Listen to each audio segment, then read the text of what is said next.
అందరికీ షలోం. ఎస్తేరు రాజైన అహష్వేరోషు, మొర్దెకై, హమాను విషయంలో జరిగిన సంఘటనలు, సంవత్సరాల గురించి మనం ఇప్పుడు తెలుసుకుందాం. అహష్వేరోషు పర్షియా సింహాసనాన్ని అధిష్ఠించిన సంవత్సరం 369. అహష్వేరోషు 180 రోజుల విందు. రాణి వష్టి ఉరితీయబడింది 366. ఎస్తేరు రాణి అయిన సంవత్సరం టెవెట్టు 362. ఇశ్రాయేలీల వినాశన తేదీని ఎంచుకోవడానికి హమాను చీట్లు వేశాడు. నీసాన్ 357. ఇశ్రాయేలీలందరినీ చంపాలని ఆదేశించిన రాజు శాసనం నీసాన్ 13, 357 BCE. మొర్దెకై ఇశ్రాయేలీలను పశ్చాత్తాపపడమని పిలుస్తాడు.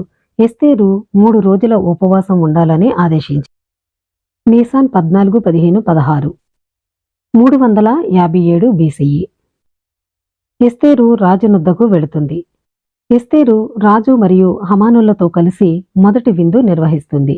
నీసాన్ 16, 357 BCEలో.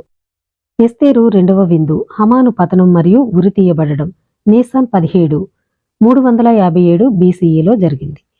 అహష్వేరోషు జారీ చేసిన రెండవ ఆజ్ఞ ఇశ్రాయేలీలు తమను తాము రక్షించుకోవడానికి అధికారం ఇస్తుంది. సీవాన్ 23వ తారీఖు 357 BCE. ఇశ్రాయేలీలను చంపడానికి ప్రయత్నిస్తున్న వారితో సామ్రాజ్యం అంతటా యుద్ధాలు జరిగాయి. హమాను 10 మంది కుమారులు చంపబడ్డారు. ఆదార్ 13వ తారీఖు 356 BCE. రెండవ రోజు యుద్ధాలు జరిగే షూషాన్ తప్ప ప్రతి చోట పూరీం వేడుకలు జరిగాయి. ఆదార్ 14, 356 BCEలో. షూషాను కోటలో పూరీం వేడుకలు. ఆదార్ 15, 356 BCE. ఎస్తేరు మరియు మొర్దెకై రాసిన మిగిల్లా అన్ని తరాలకు పూరీం పండుగను ఏర్పాటు చేశారు 355 BCEలో. అందరికీ షలోం.